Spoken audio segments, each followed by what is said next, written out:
Brooke Hello. Shields is here. Shields, Hello, hi. Brooke. How are you? Hello. How are you? I'm good. How are you? Very well. Very good. I am here. Thank you. Make yourself at home. I'm going to. Yes. You guys have always made me at home. Do you broadcast today? I don't. I'm just Mondays at noon. Oh, Mondays you do it. Yeah, Mondays at noon. How did So, it come about? I didn't know that you had any interest in doing radio. I didn't either. What happened? I was approached by somebody who no longer works here. Should I put these on? Sure. Well, if you want, just to check your Okay. levels. You've already and- outlasted the boss? Or did you have her fired? You know what? I had her fired. His first thing I said is, you know what? I'm going to change things around here because it's really broken. I need to fix it. Anybody that would hire me can't work here. It's clearly not good. So they brought me in and they said, well, we've got a 6-show trial. I guess that's what you do, and you sort of see if you like it and see if people respond to it and see if you can get guests. And I said, Chris, my husband said, seriously, you never shut up. You should. This is a perfect place for you. So he encouraged you to do it. He encouraged me to do it. And I think, my sort of interesting issue with it, and I was going to talk to you about it, was I love doing the interviews. The interviews to me are really fun. I like sort of because I can find not just friends, even people I don't know. I really love talking to them and making them comfortable. Right. But the part in the beginning where I'm just talking about myself and not necessarily having a co-pilot or a wingman or somebody to kind of bounce stuff off of, it's I'm not a stand-up comic. Like that's what you do. That's So all right. you know how to do it. So there's not just because of the punchline or anything, but just starting by saying, you know what, this is what I'm thinking about. This is what's happened in my day. It feels a little self-indulgent in a weird way. Well, it is in a way, but, Yeah. but that's what we do. It is kind of self-indulgent. It's weird. I Yeah. have to get over that. And as much as I've been, front center in the public eye or whatever, I don't crave that attention. Well, it's weird because you're It's talking weird. into a vacuum. When you do radio, you're talking you can't tell people are driving, are they home listening. It's a weird self-conscious thing because you can't see any reaction. You can't Right. see the eyes. You can't read the room, Can't read It's the like room. reading the room is one of the things that I've survived on to a certain extent, just in anything, whether it's an event and I kind of morph into different parts of my own personality with no matter who I'm talking to. Picking up on the tone of what's happening. Yeah. That's why- and I learned that early just from being interviewed from everybody. Carson was going to be a different interview than Leno. And that was going to be, and then you're a different person with, Fallon than you are with Barbara Walters or whatever. It's from the time I was a little kid, I kind of thought, oh, okay, I get how this works. How old were you the first time you did Carson? 12. Wow. Do you remember Yeah. who you were on with? God, I can't remember who I was on with, but I remember the next time I did it, I was on with the Smothers Brothers, and I did Karnak, but I didn't tell anybody. My mom thought it would be a good idea if I fell flat on my face on nationwide Right. television. It's always good to do, but mom knows best. So I did it, and I tripped and fell purposely just because I thought it would be funny Sure. to kind of come out really grand and, this whole sort of been around in America's sweetheart sort of Right. ridiculousness and then just fall flat on my face. I thought it was kind of funny. So they didn't know, and they had me. I've got a picture of Johnny with his hands reaching over the desk and his cuffs way, way, way up. And it was a really funny thing. And he goes, oh, looks like you're doing Karnak. And then thank God the Smothers Brothers said, oh, that's what you were telling me about? Because nobody believed. They all believed I really fell. That you actually fell. That I actually Oh. fell. The first time I went on, I was 12. And I have this very squeaky little girl voice, and it's really funny. And I also thought it would be a good idea to wear a suede dress and suede fringe boots. Well, it's 70s, right? Oh, no, 80s. No, it was late 70s. Yeah, it's 12, so it was late. Suede is always good. Yeah, suede Suede works. never steers you wrong. No But makeup, short hair. It was a little scary. You've been working in this industry for so long and have worked with so many different people that you almost don't have to talk about necessarily what's going on in your life. If you just come on the air and just tell a story Yeah. of oh, when I was doing this movie, Yeah. when I worked with this guy, when I was on this Carson or Leno or whatever it is, people are so fascinated with celebrity culture that It is. it would be enough, It's also, but there's also a piece that they sort of spoke to me, and they said, when we're kind of looking at the palette of our shows and who we have, there's different niches that people sort of fill, obviously, and they love the mom part. Like they love that I fight with my kids and that I'm, take away iPads and phones and things like that. And that the feedback we keep getting is, oh my God, I feel the same way. So I'm having to find that balance between Brooke Shieldsy stuff. That's the famous part, the weird thing that's been around forever that you all sort of know and don't know why, and different manifestations of your life or my life. Like it's been around. I've been around so long and yet there's this other piece that people seem to be sort of wanting to hear more of. The relatable part. Well, they like to hear that they're like part. you. Yeah, that's what it is. The average person, like a mother who's just at home, like, wow, me and Brooke have a lot in common. Like that's because they know other things that you don't have in common. So it's like, all right, well, she's got to deal with this shit too. It's kind of comforting. And it is. That is the kind of thing. And it's so funny. It's not that, oh, look at me, I'm relatable. It's that I seriously deal with this shit with my kids. And my husband's away. How old are they? They're 10 and asshole. Yeah. No, I'm sorry. My bad. You can wait. It's radio, right? Yeah. All right. I adore my kids, and my older daughter just got into the high school of her choice after much. I mean, trying to get kids into high school is worse than college. They don't just go. Like I just went where I live. Public school. That's public. This is and that's that's an issue too. It's sort of like in the area that we're in, the public schools are not as accessible to us. And then what do? Then you're sort of in this, you've got this kind of, well, okay, I work so that I can do this. There's a certain school that she wants to go, and it's just, but then you go through the whole thing of it, and parents are crazy, and it's like when you try to get your kid into kindergarten, it's so gross what you have to go through, and it's so hard. Did she have to audition in a way to go and meet with them? It's everything. You audition to a certain extent. You write essays. You have interviews. Parents have interviews. Kids and parents have interviews together. Wow. There's written essays. There's SSATs and ICs. It's so funny. When you have kids, you don't ever think of having to deal with this crap. And I guess I bet if, especially if you sent them to public school, you'd have to deal with all the parents that like want their kids to be friends with your kids so they can get into your house and see what you're doing. And all of that is I mean, that's in every school. That doesn't matter. Doesn't just matter. because it's a private school, it's just maybe, I don't know what I would say, but like that, it's the same thing. It is. It's the same thing across the board. But there's also another thing, I have to deal with my daughter and saying she's in that age where she also has to really believe it's all up to her, and she said to me, Mom, am I going to get in somewhere just because you're my mom? And that was I never really thought I'd have to deal with that with her. And I said, the actual truth about that is it can almost be a deterrent. Because people think I'm going to come with a big entourage, or it's like, there goes the neighborhood, or there's going to be paparazzi, or there's going to be whatever. And I said, sometimes that's not a good, it's not a good thing. Like I might be able to, get you to meet a Selena Gomez because I know her publicist, but I can't.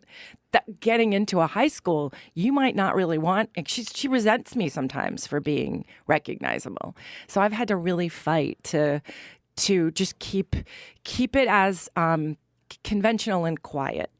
As I don't like using the word normal, but conventional and quiet in our lives as to going through all of the motions. When you look at that, she's probably the age you were when you started, around that age. She's a slacker. I was already working for 13 years by the time I was 13. I modeled when I was 11 months old. But are you amazed that, like, when you see how I young... woke up one day and I was like, Mom, Yeah. I want to be in diapers. Do you look at them like so young and go like, well, I can't believe I was in show business. Like I'm looking from the outside at how they are at that age. Like, fuck, I was already in show business at this age. I was already, and I look at them and I get actually a little envious, especially of how confident and their pressure in their lives are things like, so-and-so's asking so-and-so out, or, getting into high school, or, and I had so much else on my plate at that time, and I was so insecure about it. I had to take care of my mom, and I, she was kind of a wild child. I had to be on the set and have my lines memorized and have all this stuff, and that rendered me more kind of insecure, I would say, and the confidence my daughters have. And I'm nurturing this confidence, and then they have it, and they turn it right around on me, and then I'm like, really?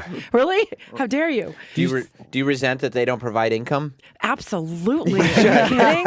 You should, because I mean, I have to as give much them money. As much pressure as you were under, like you're bringing some money in the house. Well, and my mom and I, it was at that, we sort of put it in a big pot, and it was like, okay, you did that movie, we get a car.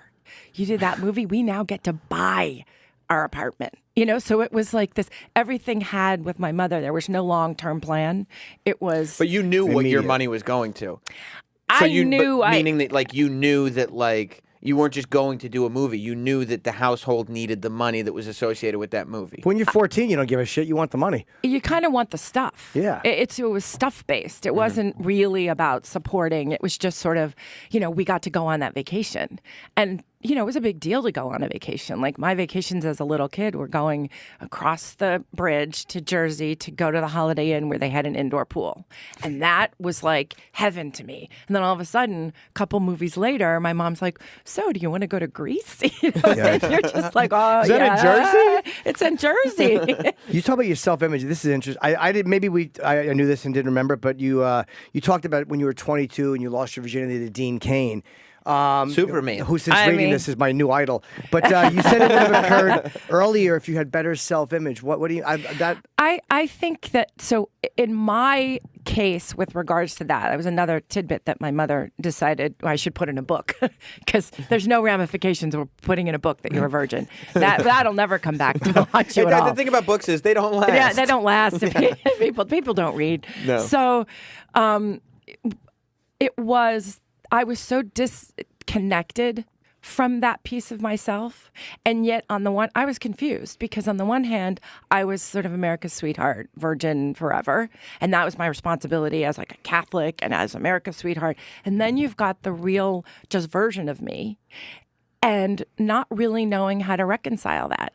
And then sort of this whole body thing. It's like, if I'm Brooke Shields, I should probably look better.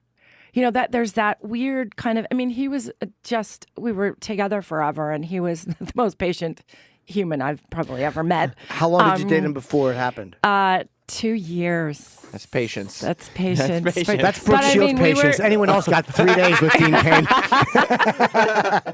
We loved each other. We were in love. It was right. And the pressure was so much. I don't think he probably didn't really want that on his conscience either, to a certain extent. Yeah, your first. It's a lot of. But you then also, I was a model, but I was never a runway model.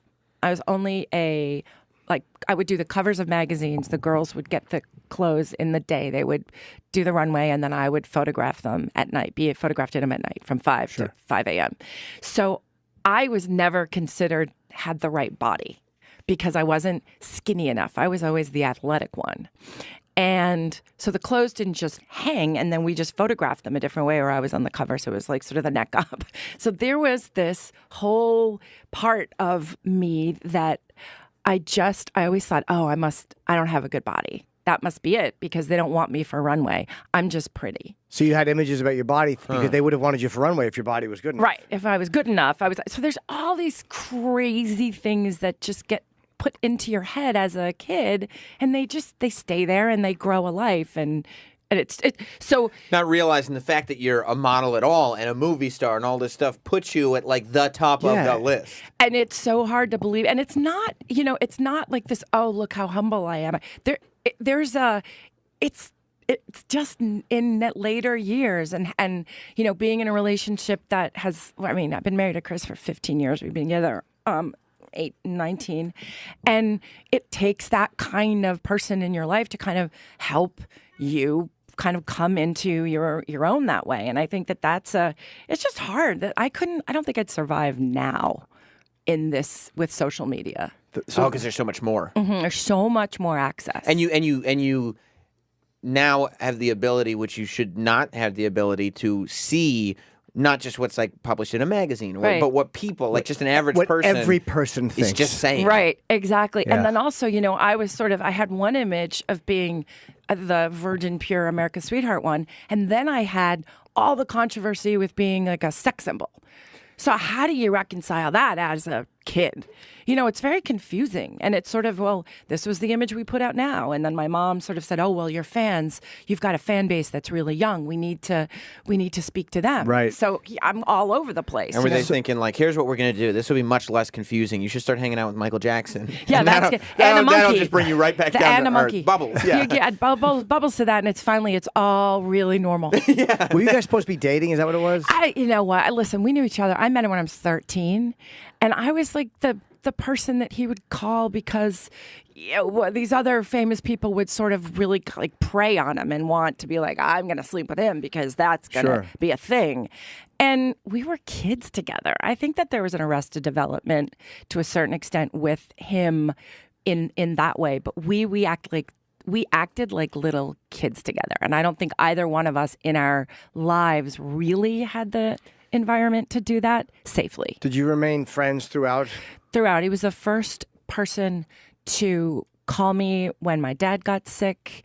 Wow. When I had postpartum, he sent me flowers and, all of these things, even though we sort of hadn't had our regular dinners that we used to have on a more regular basis. But he was consistent to the end. And when it came time to his memorial, I had been really out of the public eye with him for a decade at least. And it was his mom who called me and said, I want you to speak. That's and amazing. it was because I really thought, this is going to be a cartoon. I'm not going to I'm not going to be invited. I never liked the dad. The dad never liked me. Why and not? I don't know. You'll never really hear me say anything bad about anybody except for that man. Was he as brutal? Joe Jackson, was he? They said that Brutal. he took a fork and he scraped it on Michael's face when he had acne. Was he really that bad? He's not a human being. He's the devil. Did you see him yelling and screaming? I didn't, but I saw the after effect, and you just look in his eyes, and listen, maybe. You kind of look back and you think, regrets. I mean, his mom was so lovely and he loved her.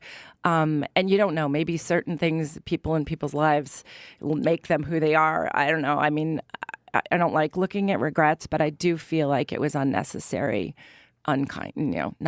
He wasn't kind. Did you speak to him at the funeral or no? I did. I had a couple cocktails.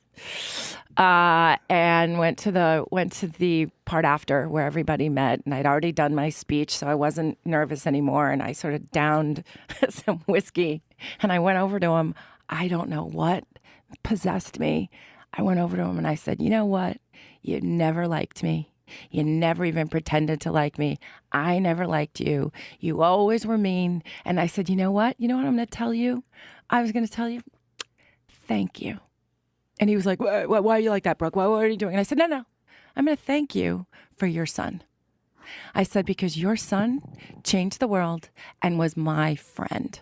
So that's what I'm going to say to you. I'm going to say thank you. And he was just like, and he was gross. He had these young women around him. And I have to go. I'm Team Joe on that one. Yeah. Well, I get it. But I don't know why. I was like, I was cocky and I had couple of belts in me, as my mom would say, and I didn't know what to say because I didn't want at Michael's memorial to be toxic. And you didn't want to be fake though, and just go, I didn't want to be "Hello." fake. Like, I'm so sorry for your loss. Bullshit. I didn't feel that at all. Did Michael hate him? I don't think you can truly, deeply hate your parent because you get one of them. I think he was so hurt by him, and I think he was in absolute disbelief. Michael didn't have hate. I think he just couldn't believe it. He couldn't believe how mean it was to him. How do your kids reconcile the fact that you had that relationship? Because like my dad had like 2 or 3 conversations with Andy Warhol, and I feel like every month or so I end up asking him about them again, just because like that's just to me one of those fascinating entities that like doesn't even exist as a person. Your dad and Andy had a lot in common. My dad didn't paint. No, I know he didn't. My kids don't really. I've just recently I'm working with Calvin Klein again. and Raph Simmons is their new creative director, and he brought me back in with this sort of an homage to the old images that became so sort of iconic in the time. And my daughter was more interested. I told her I was going to a show and I got hair and makeup, and she looked at me, she goes, "You're looking good these days. Like, you should do this Calvin Klein stuff more often." And I was like, that's what the takeaway is? I was like, do you look at the picture? And she's like, "Yeah, that was a long time ago, Mom." I was like, I'm not going to get the kind of respect that I want from you. There's no sort of reverence to... No. No. But if I do, but when Gigi Hadid gave me the nod and wanted to take a photograph of me for V magazine, and I called her and I took a picture with Gigi, and I was like, see, I'm cool. That blew her mind, and that all of a sudden. There's no like, holy shit, my mom was like best friends with the biggest, arguably most important pop star of all time. You know, it just doesn't occur. It doesn't occur. I mean, maybe when they're older and I, try to have stuff on a loop in their dorm room, all my old stuff. Yeah. Well, they're used to it too.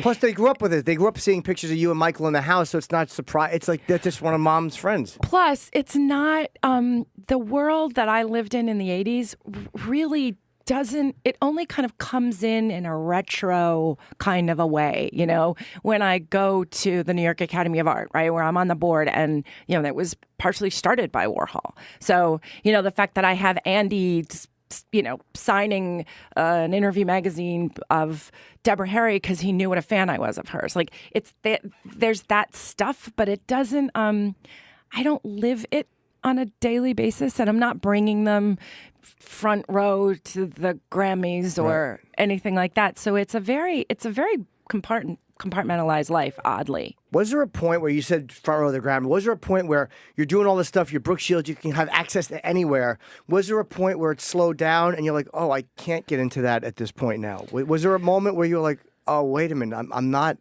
they're not giving me the respect they gave me 2 years ago?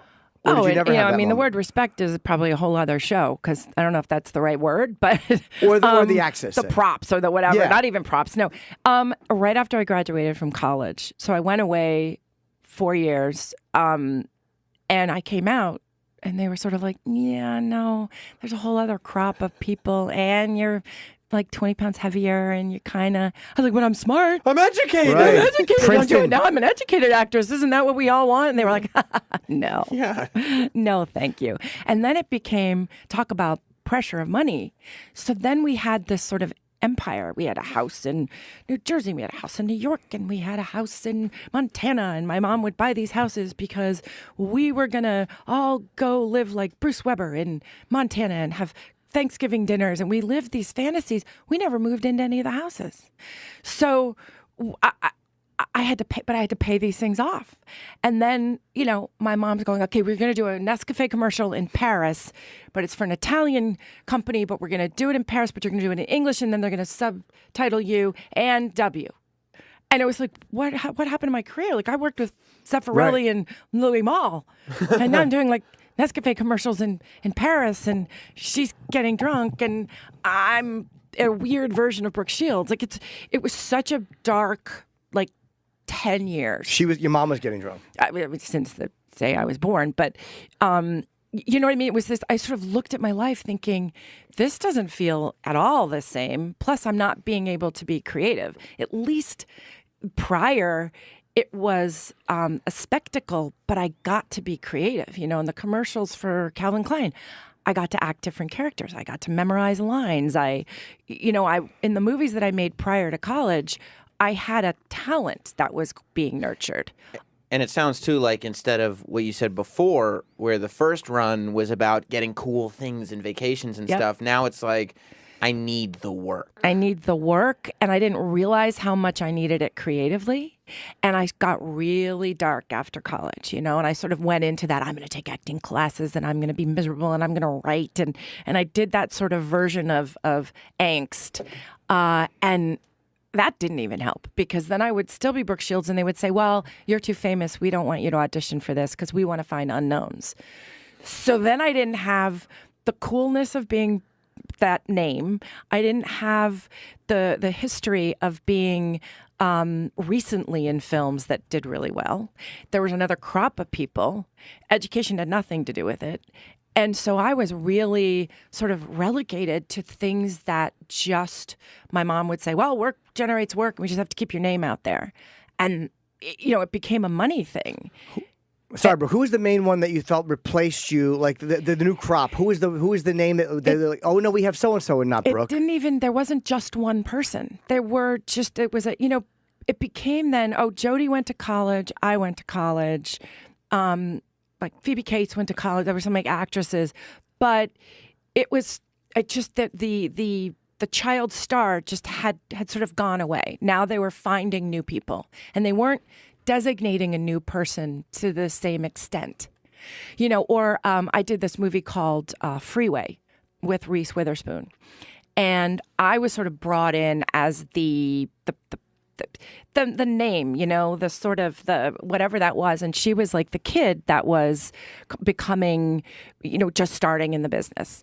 And it was so unbelievable to me because the film got into the Sundance Film Festival, and I distinctly remember her publicist not letting her pose in pictures with me. Wow. And I was so obliterated. I was so crushed because this whole sort of new crop of younger people, it was not cool. I was considered a celebrity and a famous person, but I wasn't an actress anymore. Did you ever, A, discuss this with Reese, and B, did you ever tell the publicist to go fuck herself or himself? No, didn't have the guts to do anything of the sort at that time, and just pulled myself out and started going down this slope of really even deeper insecurity. And then my publicist was sort of saying, well, forget her, then we're not doing, but you just, nobody gets it. I mean, she was trying to build me up. Sure. But no matter how built up personally you get, it's not professionally advancing you at all. If then you don't get to sit next to the person who they didn't know she was going to become a huge star. But you never know that. You never know anybody who's going to kind of hit. But I remember that starting to be, I thought, wow, this is a really scary period of time. And it wasn't until Broadway came to me to ask me to replace Rosie O'Donnell, which usually think of the two of us in the same category. Yes, women who are not going to sleep with me.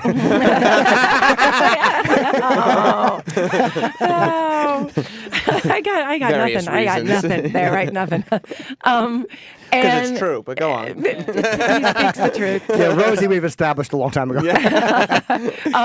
But I replaced her on Broadway, and then Friends called the show and asked if I'd come on the Super Bowl episode. Were you okay doing that? I Being on Friends after the Super Bowl, was that okay with you? It was I said yes without seeing the script. Right. I was such a fan of the show that I was just like, yes. Let me check my schedule. Yes. Wait, what did you replace her on?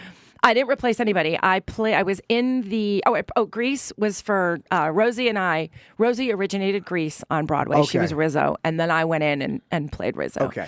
On Friends, I played a crazy stalker fan of Joey's.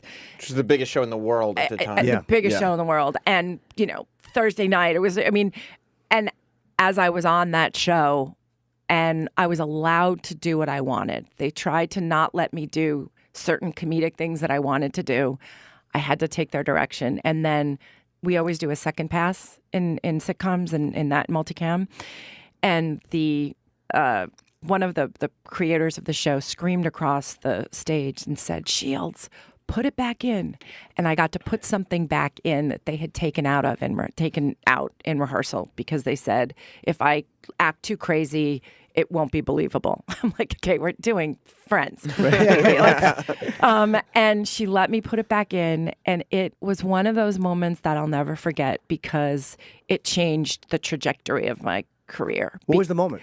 It was, I lick Joey's fingers and then I laugh maniacally. And I'm really in a sexy outfit and the hair and the makeup, and I'm a crazy person. And they just wanted me to sort of be more subtle and not as funny and not as kind of crazy.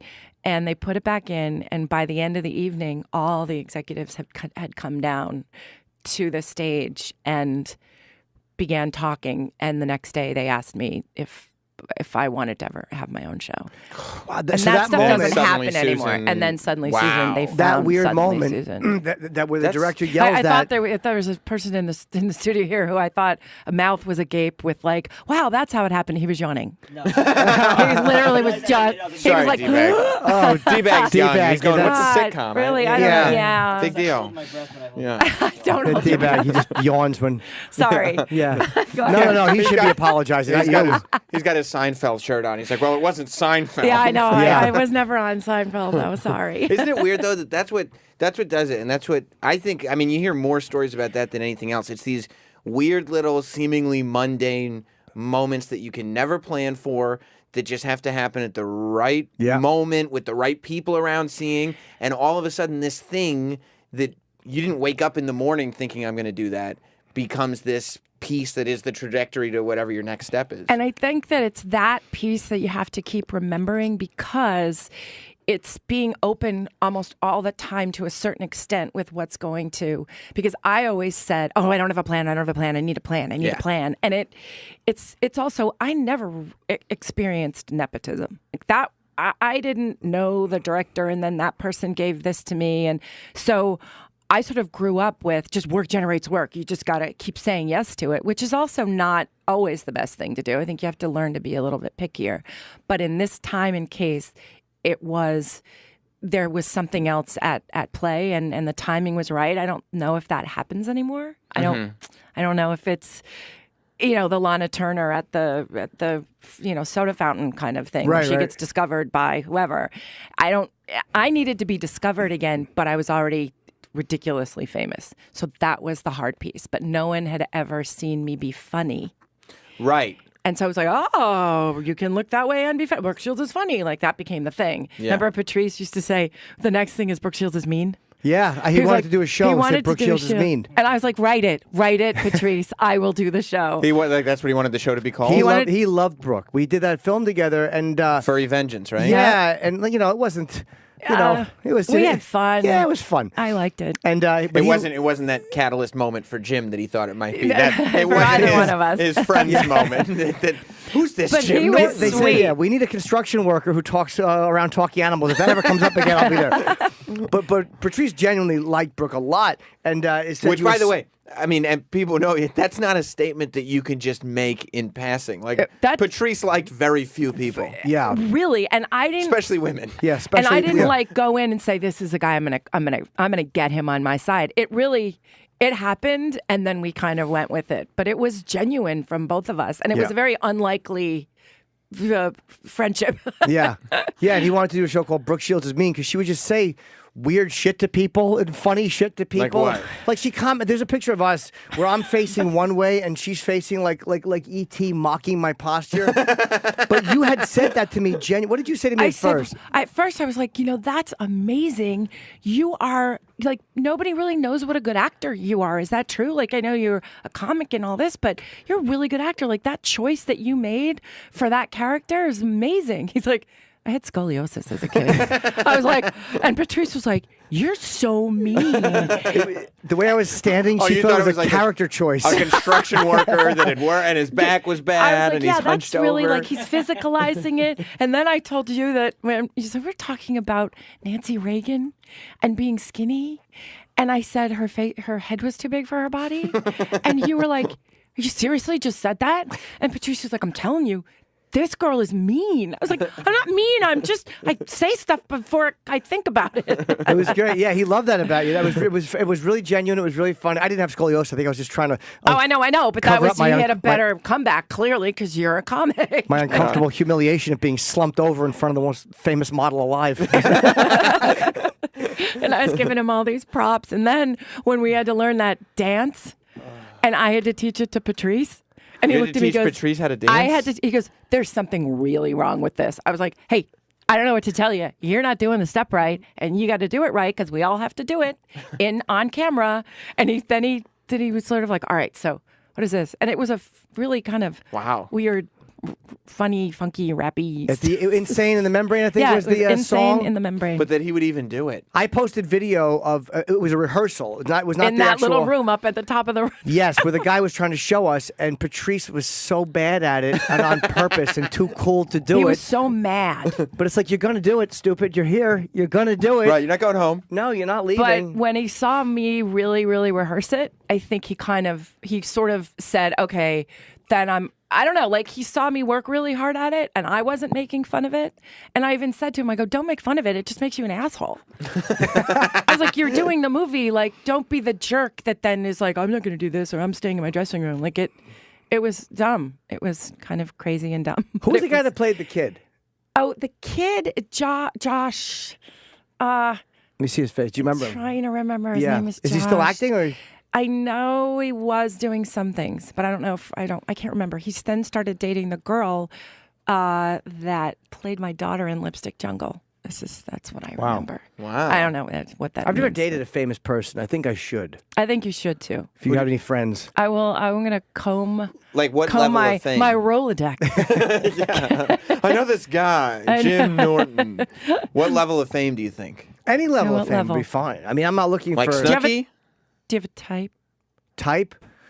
That was a setup, I'm sure. No, but no, I I'm know. glad you're answering me I honestly. believe me, I'm erasing things. I would say just somebody who might be Laverne Cox? somewhat, from years ago. Somebody, the original version of Laverne Cox. Caitlyn? No, not Caitlyn. I'm an ageist. I would say any too old. I would say somebody famous and delightful and fun. I've never seen the end of this. Oh, you've never seen it? No. Oh, yeah. This is I had to learn that whole thing. Look at the Blue Lagoon homage. Oh, my God. How hysterical is that? Wow, he looks fat too, Brendan Fraser. He kept doing that, though. He kept puffing his Pushed his- stomach out yeah. and being really, really gross. All the outtakes were super funny. Ken Jeong was in that. Ken Jeong was in that. Ken Jeong. Wow. Yeah, it really was a good group of people that we sort of got together. Yeah. I thought it was really fun. Oh, There yeah, you are. there's There us you in the are. There you are. The construction. There's Patrice. There's Yeah. dancing. Not doing I was anything. so Patrice wasn't doing embarrassed. a thing. Oh my God. Yeah, it was a Like a Bollywood ending almost. It was a Bollywood ending. Look at Patrice not dancing. Look at Patrice not dancing, but Yeah. he kind of he was He was doing stepping. something. He was stepping. Yeah. I He's don't know not what happy the at hell- all. And I look was at him. hiding he behind keeps that looking guy. around like Where this, are you? I'm Oh, is not that you in the doing this blue? shit. I was so embarrassed. I was hiding. Yeah. Were you clapping a little bit while I you was doing danced? what you're supposed to do. I did the dance. I hated it, and I was look at him embarrassed. clapping. Look Yeah. at little Jimmy clapping. Yeah. Oh, and who's right after? Yeah, that's where we're. Little Jimmy really is insane in the membrane. I really Yeah. am. People have said that, and I just didn't want it to come out musical. I'm really bad. You're a bad dancer? Yeah. Yeah. Can I go back to the beginning for what we talked about Sure. before? We talked about Dean Cain briefly. I just wanted to ask, after that first experience, was it what you wanted, or was it like, oh my God, I shouldn't have? I like a crazy person. I ran down the hall. I ran away. I ran butt naked down the hall. He had to run after me and cover me with a blanket and be like, I don't know, you're panicking and this is okay. You're okay. I was like, the world's going to know. My mom's downstairs. She's passed out, but she's going to know. This is all weird. This is not what. And Where was it was this, a by the- disaster, Sun was this- Valley, Idaho. But in his house or whatever? my house. In your house. Oh, Okay, did you so feel could- like you had held on to virginity for so long, and I blew it? It's done. I Yeah. can never regain that. Can't do it, and then I'm a liar, and then now do I have to go? Now do I have to tell everybody when it happened? Like I Right. told them I was, so now do I have to write another book? And it was just so convoluted and a shame. Like it's, Dino and I are still friends and really good friends. I mean, and it was an interesting thing because I felt. I mean, obviously it wasn't his first time, but I felt bad about that. Like, and then I've got daughters now, and you don't want to sort of say, "Do yourself a favor, be a slut." Do yourself a favor. It's much going to easier. serve you much better, and you don't want to do that. And I'm, you glad you wait because it was the right, but it was the right person. It was the right. It was a little later probably than You're 22, right? 22, Yeah. right? But there was nothing traumatically bad. It wasn't. Now these kids talk about doing it as a pact. Yeah. You know, Right. they make dates for it. It's like, I've got 2 daughters. What do you say to them? How do you tell them that because I'm not going to be the one that says, I waited till I was 22 and you should, because no, I don't. Because you thought it messed you up a little bit by waiting I think it so messed me long. up a lot. And I also think it didn't have to be that fraught. When you, after it happened, how long did it take you to actually get comfortable with, like, all right, I'm a sexual person now. This is who I am. It was one of those. It was like, at first, it was one of those things where it was like, you're on a diet and then you eat a piece of cake. You're like, fuck it, I'm gonna eat the whole cake. Sure.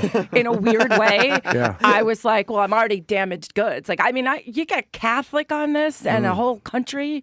It was really, really. It took a while. It took actually breaking up with Dean and then getting back together with him. That sort of like, then I was trying to kind of regain all of it, But I had a few years there where I was not very discerning. Were you eating a lot of cake? So to speak. Yeah, cool. Awesome. That's what the kids calling it today. Let's eat that cake. Risk of diabetes. Yeah, it doesn't matter. Absolutely. I would be down to 2 toes if that was true.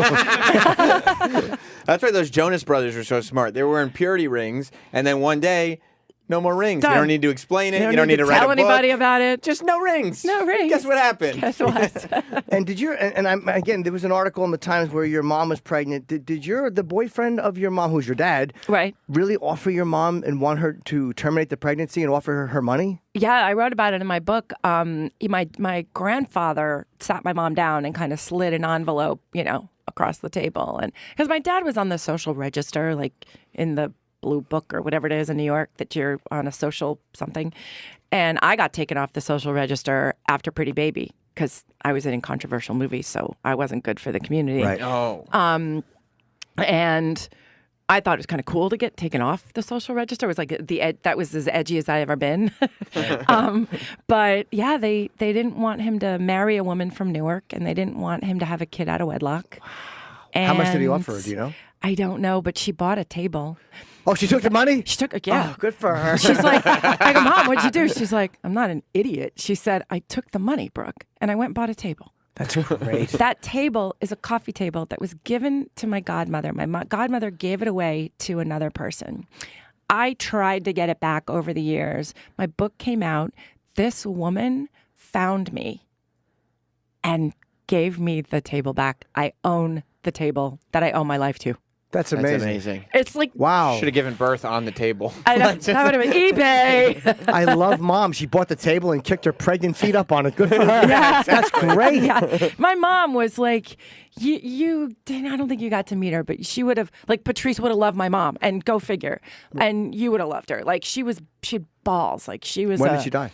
She died in 2012. Okay. And she did not die in a very ballsy way. She did not die with any of her, red lips or that. I mean, this is a woman who, this is also in my book, had a boyfriend, and the boyfriend was at a bar with another woman. The bartender calls my mom and says, "Hey, Terry, your guy's here with another dame."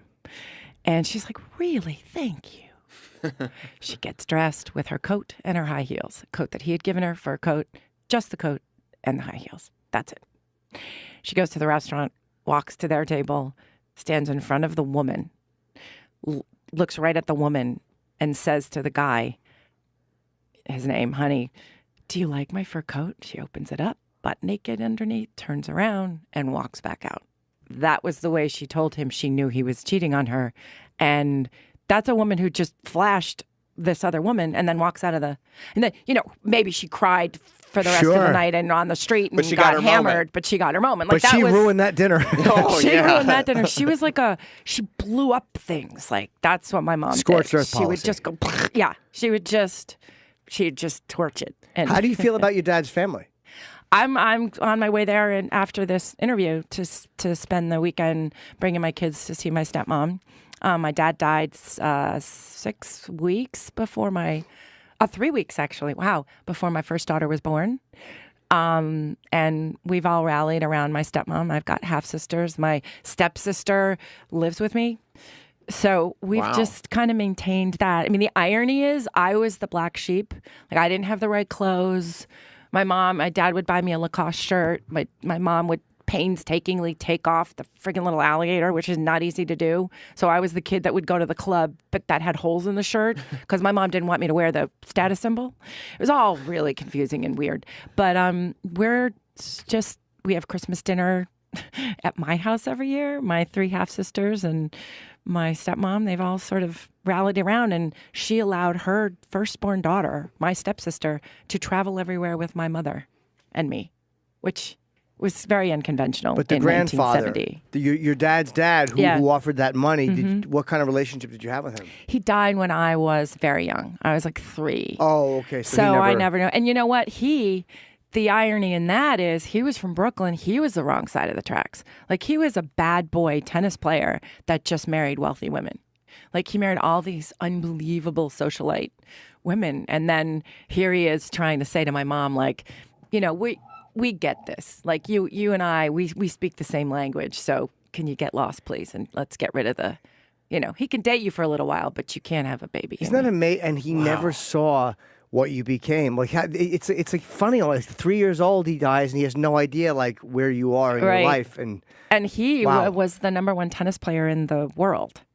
And he was the head of the Davis Cup, and he was sort of this. He also was under contract at Paramount when he was in movies like Come and Get It with Francis Farmer. Like, he was this handsome man who was this sort of bad boy on the.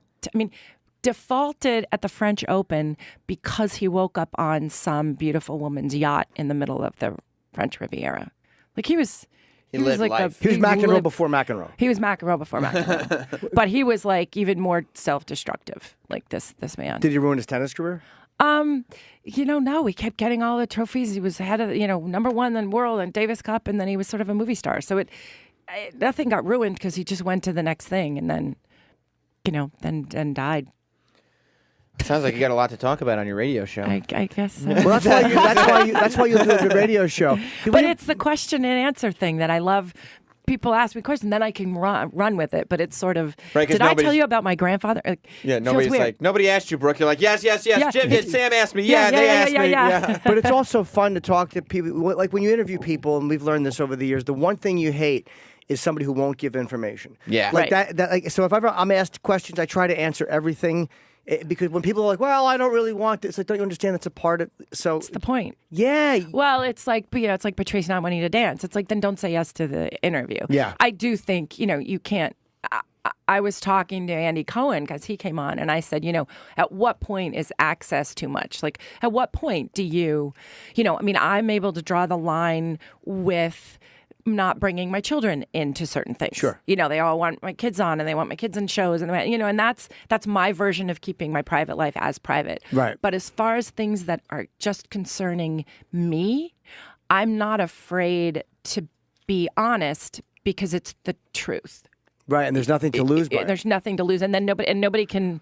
There's no discussion anymore about it. And people love that about famous people when they when they're open. Like, that's all you ask sometimes is not to give the right answer to just someone who's open and answers and you'd be surprised how many people don't. And I guess we've encountered it because we don't have the level that you do of trust or fame. But you ask people questions, they're like, well, I don't want. And it's like, I don't know why you're embarrassed to answer that. It's not a big deal. And it's not. And you've made it a bigger deal by hemming and hawing and kind of all of a sudden now putting this thing around it. When is we have 2 minutes till the end of the show. I didn't realize that. Yeah, so. we should. And we got to take Chris a break is right. and come back. Do we? Otherwise we have 4 breaks. Okay, let's just. When is your show on? Mondays? Mondays at noon. What channel? 109. Okay, so Brooke Shields Now. Right. 109. So check it out. Mondays at noon on Sirius XM channel 109. Thank you, Brooke Shields. We'll be right back. Thank you. And we'll be right back. Bye.